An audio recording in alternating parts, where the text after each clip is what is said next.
Out, and I'd like to thank everyone for inviting us to Coburg here, Northumberland Hills Hospital, along with Campbellford Memorial Hospital. Yeah, it's a perfect example of making sure that folks in rural communities aren't ignored.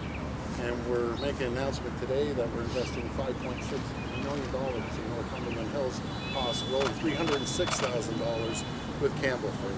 It's absolutely critical that we give the proper care to the patients that come through these hospitals and make sure that rural hospitals aren't ignored. We see the downtown hospitals, they get quite a bit of money, but this is just as important to us as any other hospital, and we just want to thank everyone.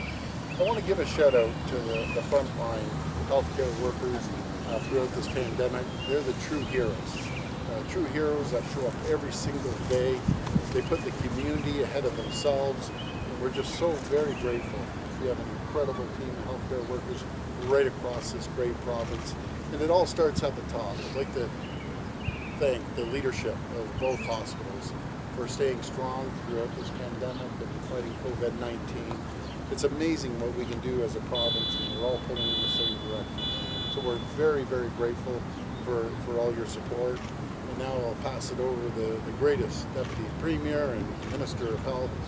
And I always say over and over again, Christine's been beside me every single day through this pandemic.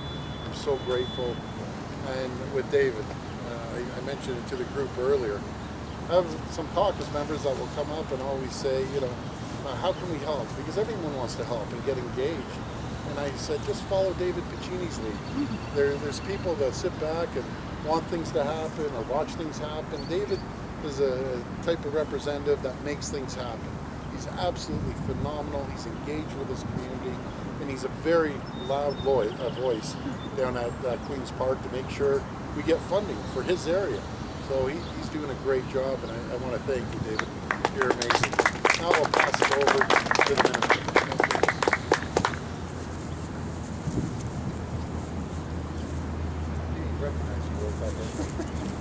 Well, I'm delighted to be here today with Ford, of course, and Piccini.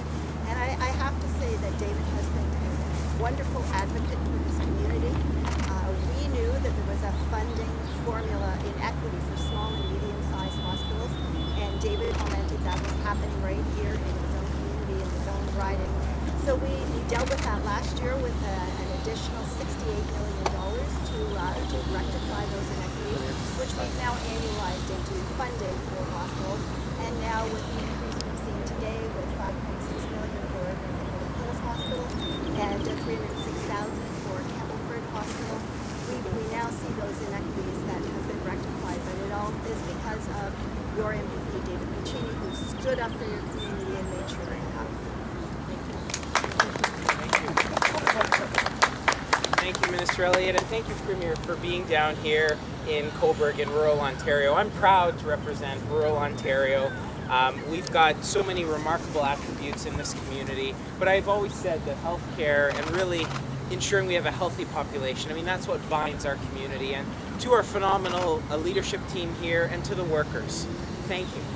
COVID-19's shown how important our frontline workers are to our community, and recognizing that. On day one, when I wasn't in here getting stitches from a rugby or soccer game when I was younger, when I came in here as an elected member and Linda toured me through and I met with Varouge up in Campbellford, one of the first things they both said was, please, predictable funding. Give us that wiggle room. Please give us the ability to incentivize better patient-centered care, to incentivize efficiencies in our hospitals so that we can better care for our community.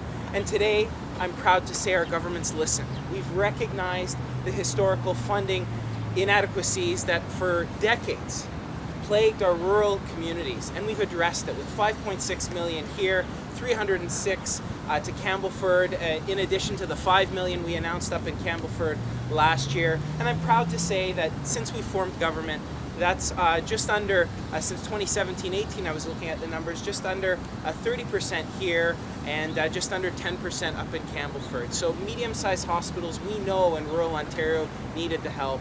And I'm proud to be part of a government that's addressed that. And thank you, Premier Ford, for your leadership, and to Minister Elliott for being a tireless advocate for our community and our healthcare needs. So thank you, everyone, for being here today. It's a real honor. Thank you. Start with questions on this side.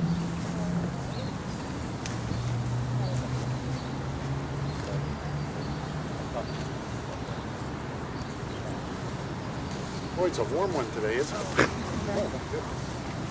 Especially for a skinny guy like myself. Would you like a water? Would you like Oh, a that's all right. Okay. If I keel over, we're close to the hospital. Hi, Premier. Emergency. From Global Peterborough. I was just wondering if this funding was in the works prior to COVID, or if this is a response to the pandemic that we've seen the past few months. Well, the best person to answer that is the minister or David.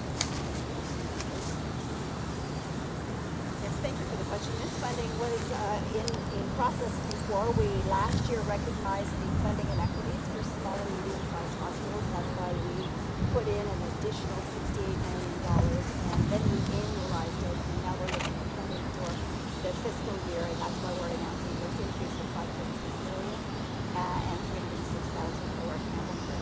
So we know that there is additional needs the hospitals have had as a result of COVID. We've also invested over $900 million in extra investments to allow for hospitals to be able to expand rapidly if needed in case we were overwhelmed with COVID-19 cases. Fortunately, that wasn't the case for phase 1, but of course we have to be ready for phase 2. And we've got flu season approaching as well. So we have put that additional money in as well. But the funding that is being announced today is funding that was in the works before COVID happened. Okay, thank you. Mark Rockford, UNTV. Premier, if I can ask a question about masks. We're seeing now many health districts across the province putting in measures to make masks mandatory. What we are seeing now is that you're going from location to location where some have restrictions in place, some don't have restrictions in place. Why not the province just put in mandatory, that they put mask mandatory right off the bat, so there's no confusion as to if you're going from, Cobourg to Durham to Toronto, if you're supposed to wear your mask or not? Well, it's a very, very good question. I always practice wearing a mask in public areas and outside your circle, but we have 34 public health units, and some areas haven't had a COVID case in a couple of months. And it would be tough to force anyone to wear a mask. I really encourage people to wear a mask. But stick with the golden rule. Stay 2 meters apart if you're in an area you can't wear a mask, because not everyone can wear a mask. And I'll give you an example. I had a call from a gentleman that really got ostracized in a store, and he had breathing issues. He said, Doug, I just couldn't wear a mask, but people were walking up to him constantly, and telling him you should put a mask on. And he said, I felt like, putting a t-shirt on, telling him I have respiratory issues. But I think everyone's cooperating. We have an incredible province. We're leading North America in large jurisdictions for the lowest cases. We're really kicking butt, let's say, when it comes to that. And it's not about the government. It's about all of you and the people across Ontario. Everyone's pitched in. And I'm so proud of everyone for helping out. But in my opinion, wear a mask when you can, especially when you're going into malls and other areas. It's critical to protect the other people. So it's a good point. Follow up to that, Mr. Premier.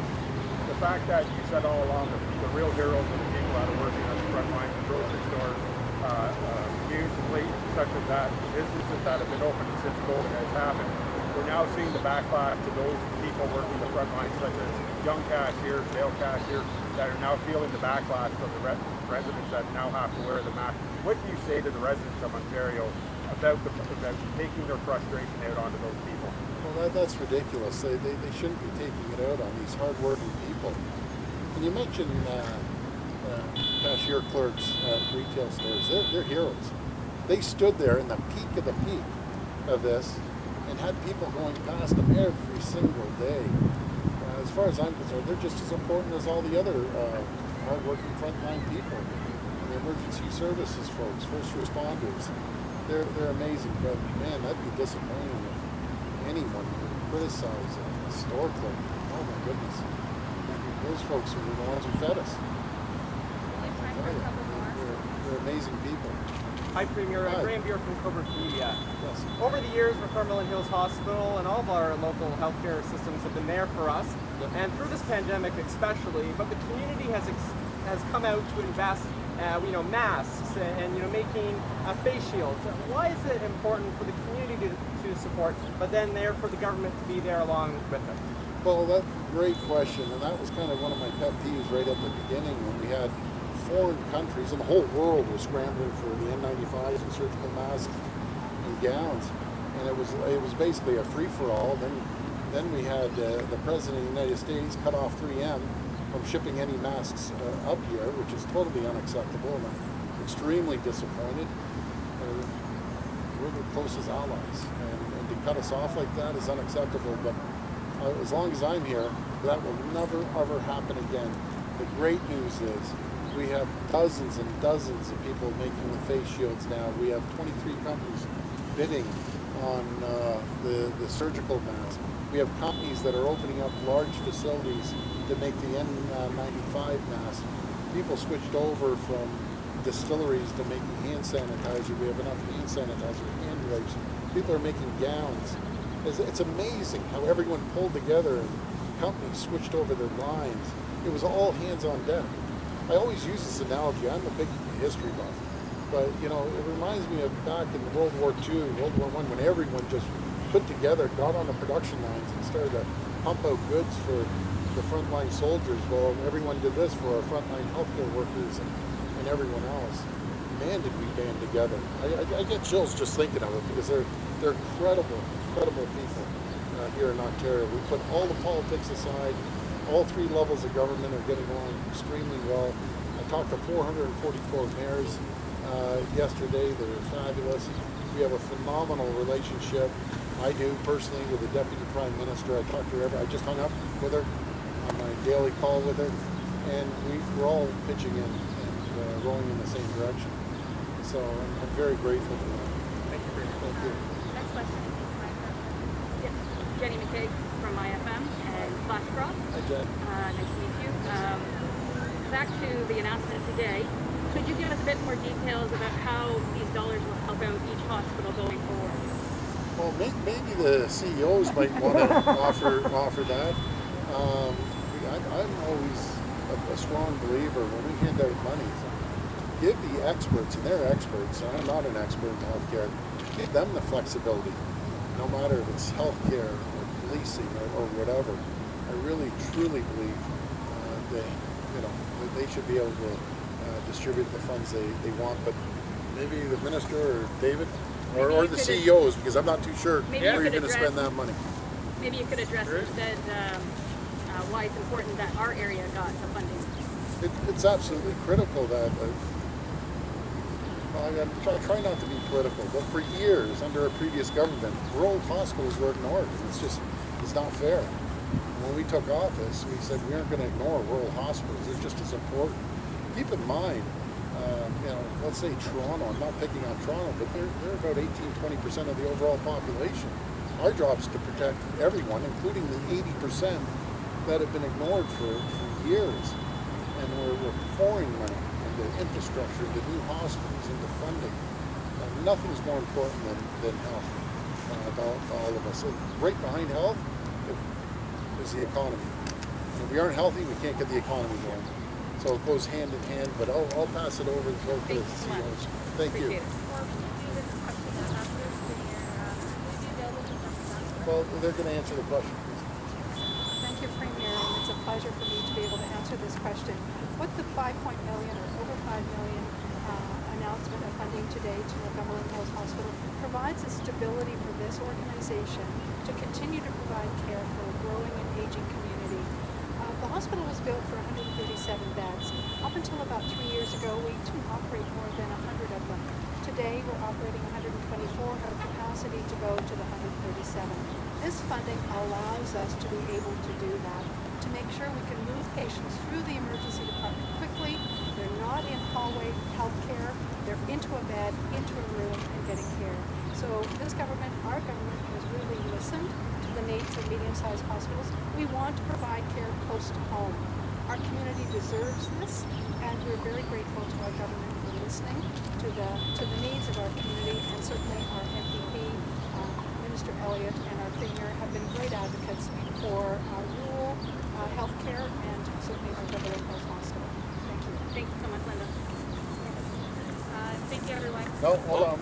Yeah, if I may as well, small hospitals in the past number of years have actually been forgotten.